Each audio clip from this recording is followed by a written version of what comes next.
El presidente de Estados Unidos, Donald Trump, confirmó este viernes que las autoridades arrestaron al presunto asesino de Charlie Kirk y brindó detalles sobre cómo se efectuó su entrega. El activista político de derecha y aliado de Trump fue asesinado el miércoles en Utah. Con esto comenzamos. Los saluda Silvia Cabrera desde Berlín. Titulares. El hombre sospechoso de disparar fatalmente a Charlie Kirk es un joven de 22 años, estudiante destacado sin afiliación partidaria. Se encuentra detenido sin derecho a fianza en la cárcel del condado de Utah. Rusia y su aliado clave, Bielorrusia, comenzaron ejercicios militares conjuntos pocos días después de la incursión sin precedentes de drones presuntamente rusos en territorio de Polonia y en medio de graves tensiones con la OTAN. Y el expresidente de Brasil, Jair Bolsonaro, fue condenado a 27 años y 13 meses de cárcel por haber conspirado contra el orden democrático tras su derrota en 2022 frente a Luis Ignacio Lula da Silva. La defensa de Bolsonaro apelará la condena.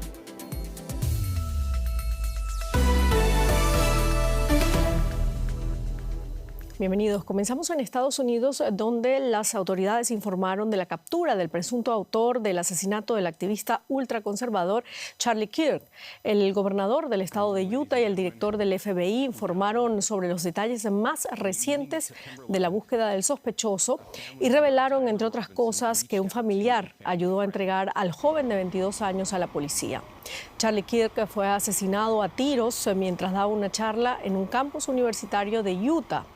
De su entorno se sabe que el sospechoso había dado señales de radicalización política los días previos al atentado y que había expresado ante sus familiares su aversión o adversión por la plataforma de Charlie Kirk.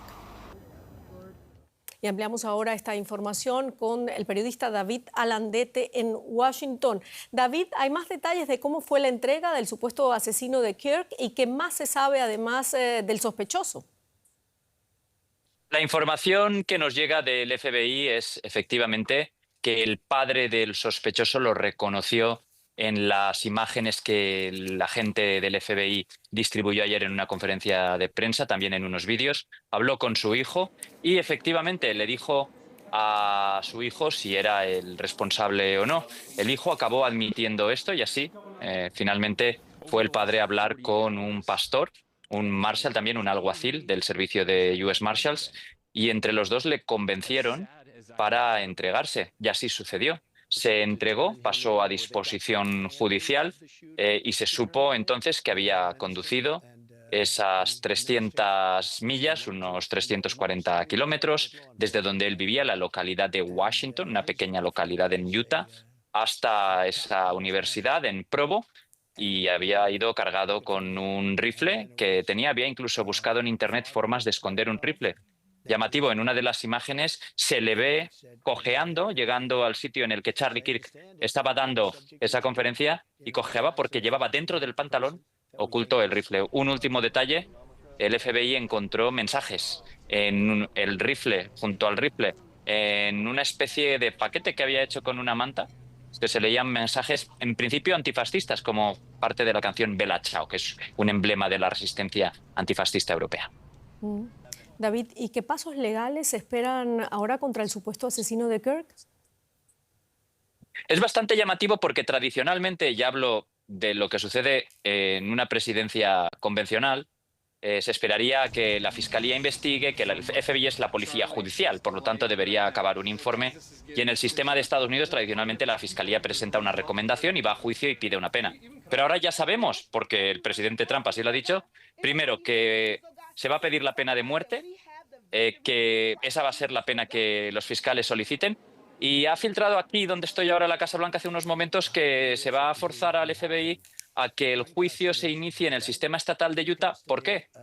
Porque Utah tiene pena de muerte. Más o menos la mitad de los estados en Estados Unidos todavía conservan la pena capital, y Utah es uno de ellos, y por lo tanto sería una forma rápida de tener una consecución con un resultado que el presidente ya ha dicho cuál quiere que sea condena y además pena de muerte, ¿no?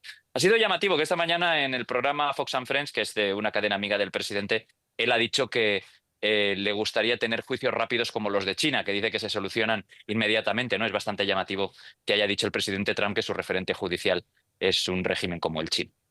Así es. Muchísimas gracias, David Alandete, desde Washington. Gracias a ti. Rusia y Bielorrusia iniciaron maniobras militares conjuntas a gran escala en una demostración de poderío militar en la que participan miles de soldados. Las maniobras llamadas Zapad se realizan cada 4 años y este 2025 tendrán lugar en polígonos militares de Bielorrusia y Rusia, así como en aguas de los mares Báltico y de Barents. El Kremlin ha negado que estas maniobras, las primeras que se realizan en plena guerra, estén dirigidas contra terceros países. Los ejercicios tienen lugar además pocos días después del incidente por la incursión de drones rusos en el espacio aéreo polaco. Y en este contexto, el secretario general de la OTAN, Mark Rutte, anunció este viernes que la alianza va a fortalecer su flanco oriental y calificó la incursión de drones rusos en el espacio aéreo polaco de peligrosa e inaceptable. Hoy el general Grinkiewicz y yo estamos aquí para anunciar que la OTAN va a lanzar Centinela Oriental, una iniciativa para reforzar aún más nuestras posiciones en nuestro flanco del este. Esta operación militar comenzará en los próximos días y comprenderá medios de aliados como Dinamarca, Francia, Reino Unido, Alemania, entre otros. Además de las capacidades militares más tradicionales, la iniciativa también incluirá elementos diseñados para abordar los retos específicos que implica el uso de drones. Conectamos a esta hora con el periodista Ricardo Marquina en Tallinn, Estonia. Ricardo, estas maniobras militares conjuntas se realizan, dicen los expertos, de forma periódica. ¿Estamos ante un simple ejercicio de rutina o ante un mensaje político militar? Bueno, generalmente estas maniobras se hacen cada 4 años, con lo cual entran dentro de la terminología de maniobras, como bien decíais, rutinarias. Además, Rusia y Bielorrusia hacen ejercicios de mucha menor envergadura prácticamente cada año, incluso cada pocos meses hay algún tipo de intercambio, con lo cual sí que serían maniobras totalmente rutinarias y nada fuera de lo especial, sino porque estamos en un momento histórico pues realmente muy concreto. Estamos en plena guerra en Europa, con lo cual hay también una parte de mensaje, muy especialmente después de lo que pasó esta semana con Polonia, con esos drones rusos que aparecieron, que cayeron y fueron derribados en el espacio aéreo polaco, y eso es lo que ha puesto pues en alerta a todos los países, no solo a Polonia, sino aquí también en Estonia, Lituania, Letonia. Todos estos países han cerrado hoy su espacio aéreo tocante con Rusia y con Bielorrusia. Algunos países como Letonia y Polonia han cerrado también sus fronteras físicas, con lo cual, aunque no lo quiera Rusia, estos países, el este de Europa, sí se toma estas maniobras como un mensaje político provocador. ¿Por qué el Kremlin insiste, Ricardo, en que los ejercicios Zapad 2025 no están dirigidos contra terceros países pese a las tensiones con la OTAN? Bueno, Rusia es sin duda una gran potencia militar y una potencia nuclear, pero sus capacidades militares, logísticas, de personal, para la guerra convencional, están totalmente ahora mismo hipotecadas en Ucrania. Rusia no puede permitirse abrir un nuevo frente contra la OTAN, no puede permitirse una guerra de infantería contra Polonia, contra un país báltico que implique a la OTAN, con lo cual tiene que tener mucho cuidado, un equilibrio muy difícil de hacer entre demostrarse como una potencia militar a la que hay que temer, pero a la vez no dar un paso en falso que le lleva a una confrontación, a una guerra contra la mayor alianza militar del mundo, la más poderosa, la OTAN, que Rusia no podría ganar bajo ninguna circunstancia. Con lo cual creo aquí que lo que intenta Rusia es mandar el mensaje de que estas son unas maniobras limitadas en el tiempo, que después del fin de semana esas tropas regresarán a casa y que no hay no hay una voluntad de confrontación, aunque hay que recordar que Rusia ha hecho muchas veces justo lo contrario de lo que decía. Muchísimas gracias, Ricardo Marquina, desde Tallinn, Estonia. A ustedes. Y el ejército de Israel ha intensificado sus ataques sobre Ciudad de Gaza y el martes ordenó su evacuación total. Esto está obligando a los habitantes a desplazarse una vez más. Los que huyen buscan refugio principalmente en la zona costera al sur de la ciudad, en Al-Mawasi. Israel ha designado estos campamentos como zonas humanitarias, pero el hacinamiento, el hambre y las enfermedades son tan severos que algunas familias están regresando a Ciudad de Gaza y a los bombardeos. La ofensiva israelí en Gaza comenzó luego de los ataques terroristas de Hamás contra Israel el 7 de octubre del 2023. No existe lugar seguro. El ejército israelí ha intensificado los bombardeos y esta semana ha llamado a la población a evacuar Ciudad de Gaza. Pero no hay ningún lugar mejor a donde ir. Muchos no quieren ser desplazados de nuevo al sur de la franja y ahora afrontan un dilema imposible. La gente no tiene tiendas de campaña, ni dinero, ni tampoco medios para desplazarse. A mí ya me han desplazado antes. La situación es difícil en todas partes. Es un juego sucio. Te dicen que te vayas al sur y ahí te encuentras con la muerte mirándote a los ojos. De norte a sur y de este a oeste. No existe zona segura en ninguna parte de la franja. Dicen que hay áreas seguras, pero en realidad no las hay. No existe lugar alguno donde la gente pueda ir. La gente dejará Ciudad de Gaza, pero ¿dónde irán? Sí, saldrán, pero ¿dónde van a ir? No lo sé.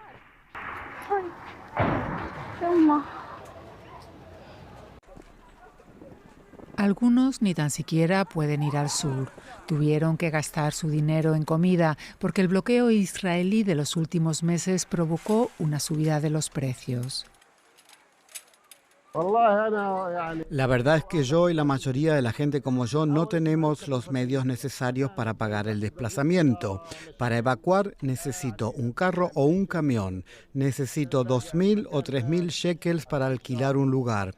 O si se trata solo de un terreno, eso requiere otros 2.000, 3.000 shekels. ¿Qué pertenencia se supone que debo llevarme? Lo básico está aquí, en mi casa. Israel asegura que quiere conquistar y ocupar la ciudad para eliminar a Hamás.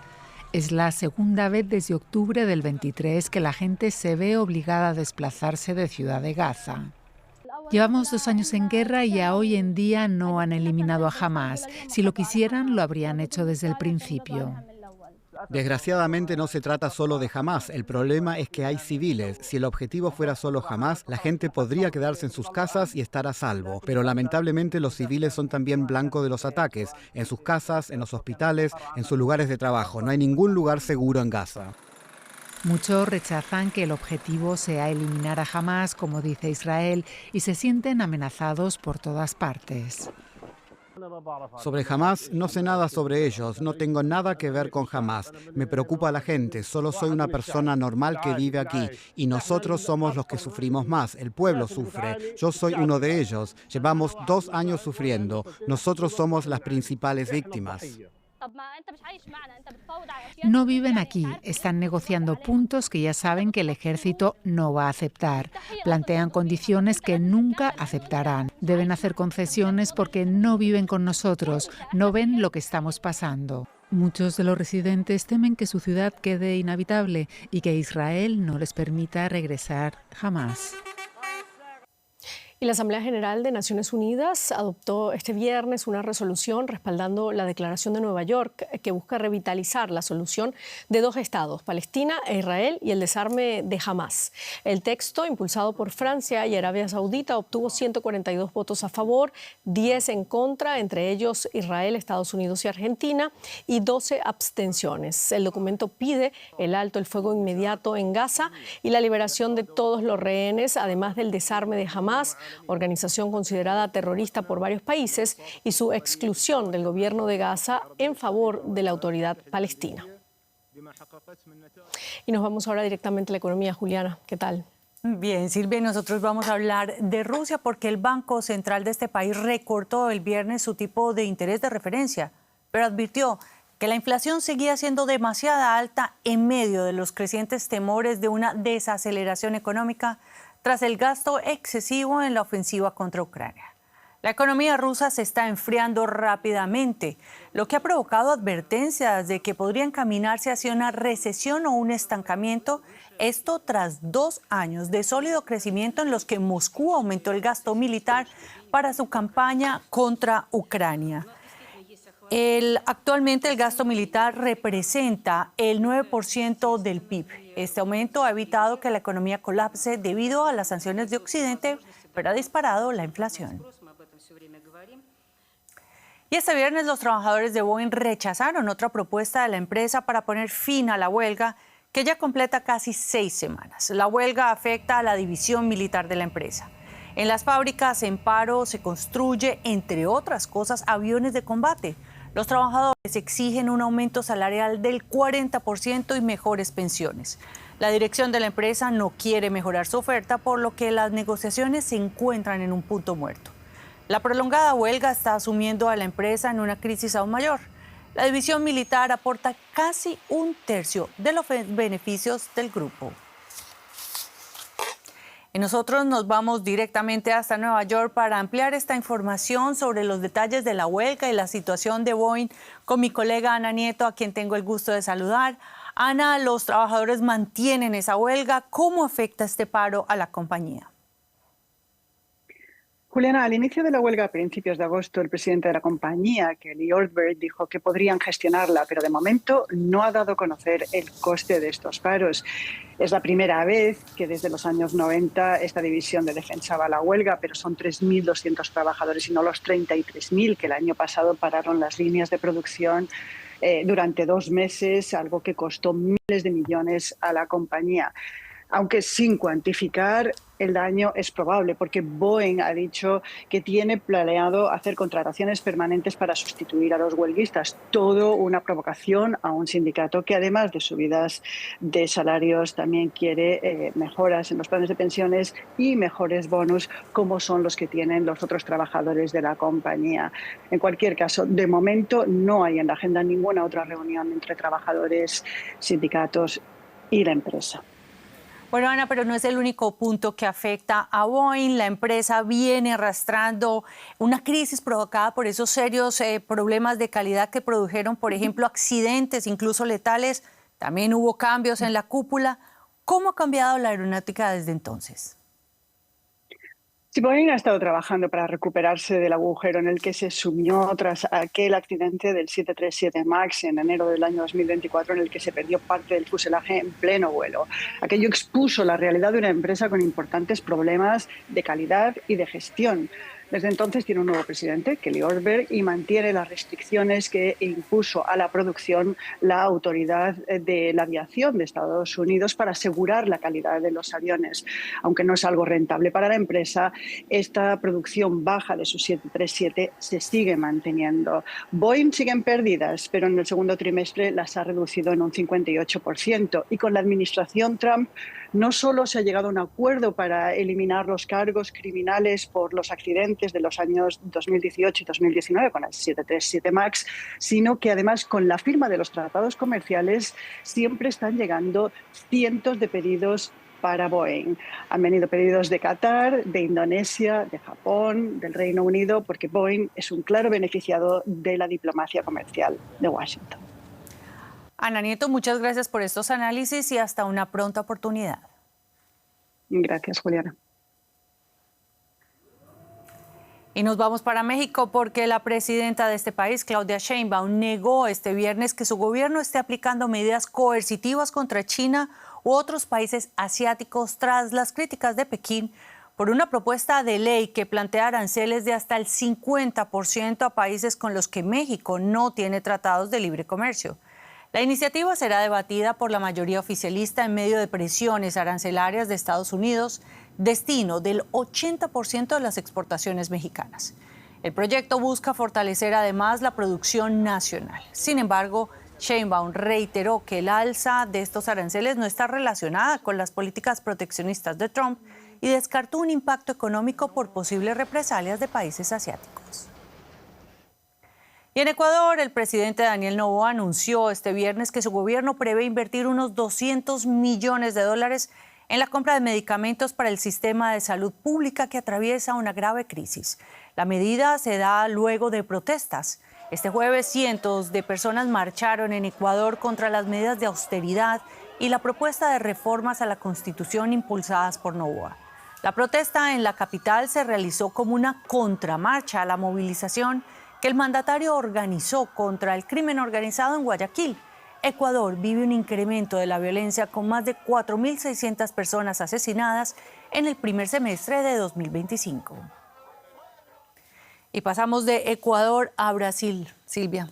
Si nos vamos a Brasil con la situación de Jair Bolsonaro, y es que el Tribunal Supremo de ese país declaró culpable al expresidente de extrema derecha Jair Bolsonaro de conspirar para dar un golpe de Estado y mantenerse en el poder tras las elecciones del 2022 en las que fue derrotado. Bolsonaro, de 70 años, quien negó las acusaciones, deberá enfrentar una condena de 27 años de cárcel.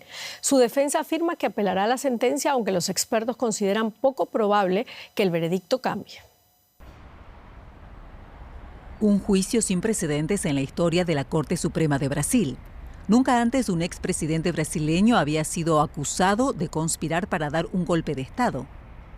4 de los 5 jueces que presidieron el tribunal votaron a favor de la condena a Jair Bolsonaro. Aquí en imágenes de archivo. Carmen Lucía Antunes fue la tercera jueza en condenar a Bolsonaro, sellando así su destino.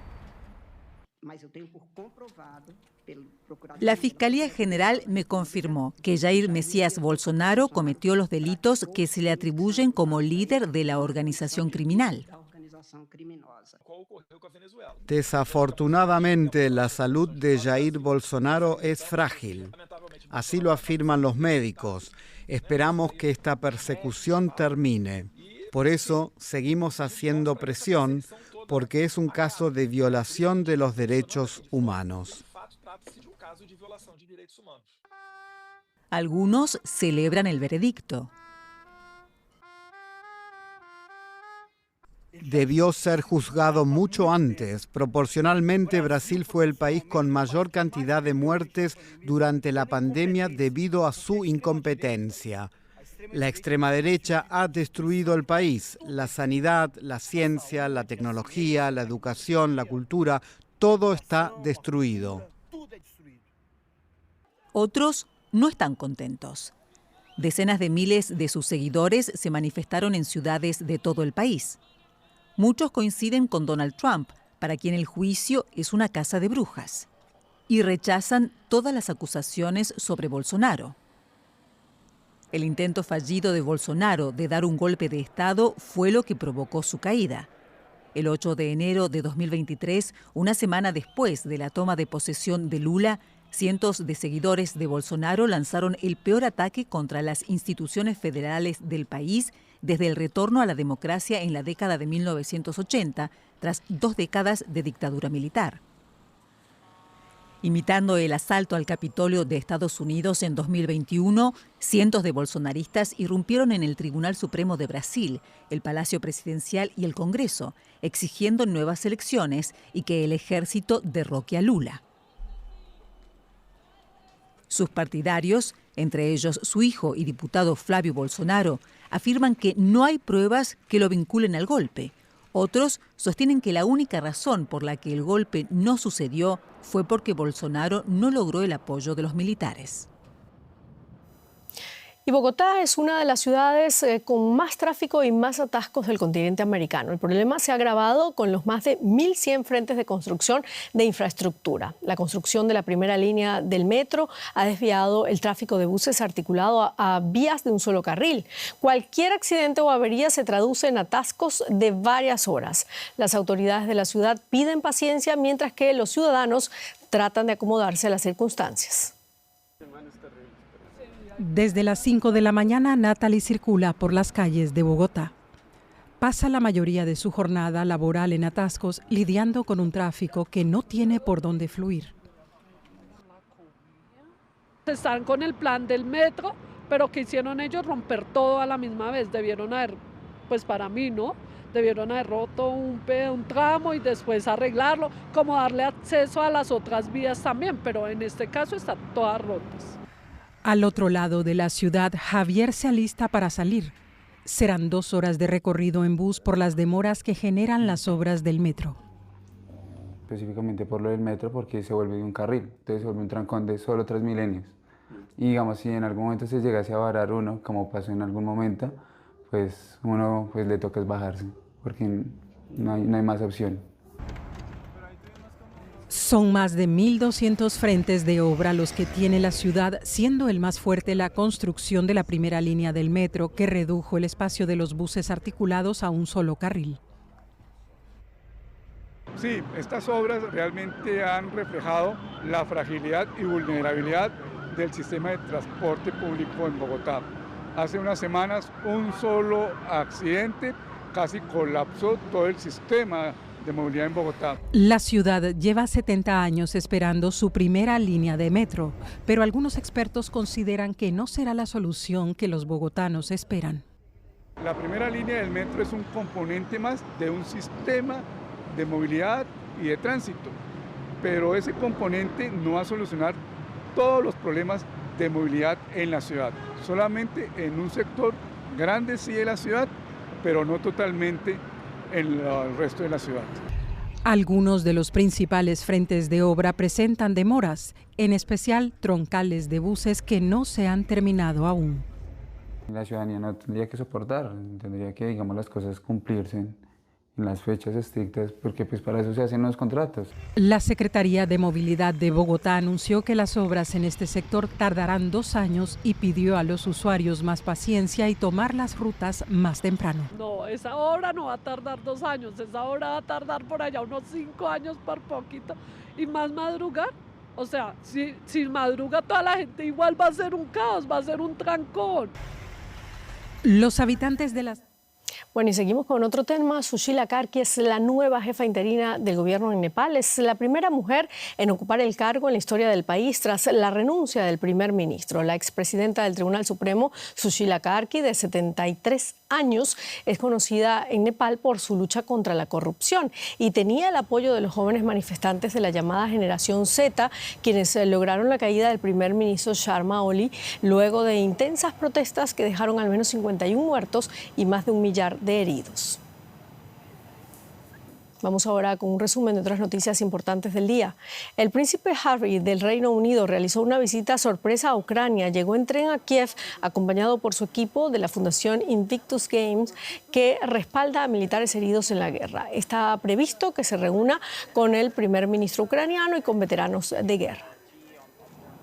Irlanda y Países Bajos son los últimos países en anunciar que no participarán en el Festival de Eurovisión 2026 si se permite el concurso de Israel.